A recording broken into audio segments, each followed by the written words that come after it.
Ooh, that looks tasty.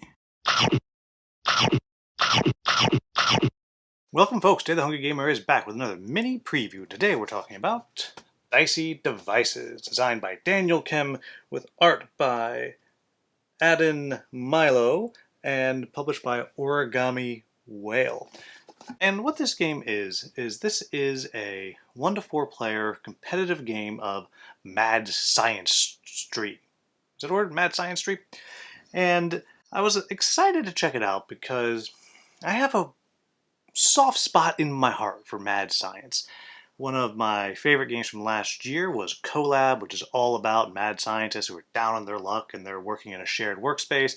Right behind me right here, you can see there's the loop, which is you're trying to stop a mad scientist from doing terrible things. And just all around, really enjoy it when it's kind of wacky and out there, and Dicey Devices promises to be that as well. In this game, what you're trying to do is you are trying to blast with your death ray that you're going to build and set up. You're trying to blast away the other scientists, and the moment that there is only one player left that's not knocked out, that player will be the winner. And the rules between how that works, if you're playing 1 or 2 players or 3 or 4 players, is a little bit different, but for all intents and purposes, that is the way it works. And so what's going to happen is, on your turn, what you're going to do is you're going to start the turn out with a revive phase. And you get to revive if you've been knocked out. And you roll the 2 dice. If you roll doubles, then Igor is able to kind of smash you in the chest and your heart starts going again and you're fine. Or you can pay 6 of your scrap, which is your only resource you're really tracking, and you can use that to kind of build yourself a Iron Man heart, and then you're back in the game. But if you can't pay that, you choose not to pay that, you don't roll a double, then you just simply skip the next phase, which is the blasting phase, and that's where, depending on the different sets of same colored modules you have on your board, and you can see I'm just holding up some sets there so you can see, that'll determine how many blasts you get to do and how powerful the blasts are. You might get to roll 2 dice, keep the top die, or you might get to roll the big fancy uber atomic die, which I didn't actually show in the video there. And then the opposing player, they will roll a d6 as well, and if you can beat their score, then they are knocked out. And there's shields and stuff that you can get, and you can kind of see that on the right side of the board there. And again, if you are incapacitated, you don't get to do the blast. But then you're always going to get to the lab phase. In the lab phase, you're going to place out your battery with one side flipped up, which is going to give you a resource and let you activate one of your different modules. And then you are going to roll the 2 dice, and you can either separate those dice. So maybe you roll a 1 and a 4, well, you could place it on the 1 spot and the 4 spot and activate those 2 spots, or you combine those together to make it into a 5. And you're going to be able to activate that spot and the kind of the ones to the left of it as you go through. But you're also going to be able to activate whichever module you put your battery on, and so you'll get to do that as well. At its core, they're just simple resources you're going to get. But as you go through the game, and I'm going to talk about this in just a moment, you'll be getting modules that you're going to be putting out onto the board. You get to activate those cards, and those cards are the way you're going to be doing your blasting that I mentioned earlier. Then after you've done that, you will get to collect all your resources, which will be bots and scrap is most of what you're going to be collecting. And then you can deploy those bots out into the scrapyard, the area control board. And when you're placing it out, it's important to note that you always have to take over a region. So if you're going to tie whoever the leader is as far as who has the most bots there, you can't do that. You have to place more than is already there.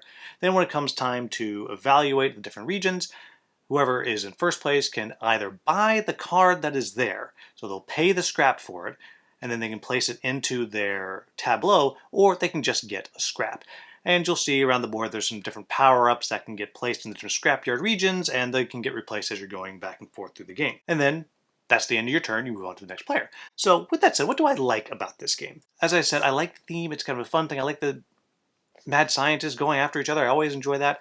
I think it looks fun. I like the colors. It kind of has a little of the look of the loop, which I enjoy, and it has some of that kind of fun that I get from Collab, and so I really like the way that works. I enjoy the art. I like the way it looks. And again, this is just a prototype that I have here. Next thing I'll say is I really do enjoy the tableau building. I like the way that it works with the dice placement. I like the different ways you can build that tableau. You can combo things together, and at the same time you're kind of chasing these sets of cards, because that is your win condition, being able to do more and more blasting. I think that works really well. And I also think that works really well with the dice placement. In addition to that, I like this kind of mix of area control and tableau building. It's not an aggressive area control. You send out your bots aren't fighting.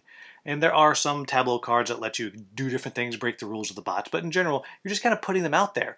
And that area control, though, is so important because it's going to get you what it is you need to win the game, but it is a light area control. The real focus is on dice placement and tableau building, which I really, really enjoy, but that little flavor of area control is pretty cool. Next thing I'll say is there's so many different modules you can get. It makes your tableaus do all kinds of different things. I really do enjoy that. And there's also some event cards that can flip out, which just does all kinds of random stuff. Really does work well, I think.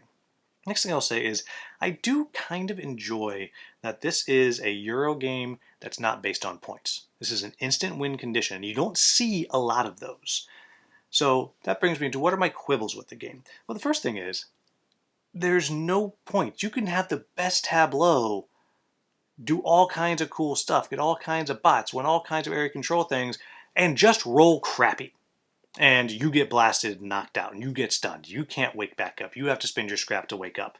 Or you have these great blasts, and you just roll poorly, and they keep defending against it. And that can get frustrating. It can also be frustrating that even though your Death Ray is all ready to go, and you've gotten some cool modules, and there's different modules for the Death Rays, they all do different things. You've gotten all these cool modules, you just can't wake up, and you are just stuck either burning all of your scrap or missing the thing that lets you win the game. And so you can be totally knocked out of that, and that can be frustrating.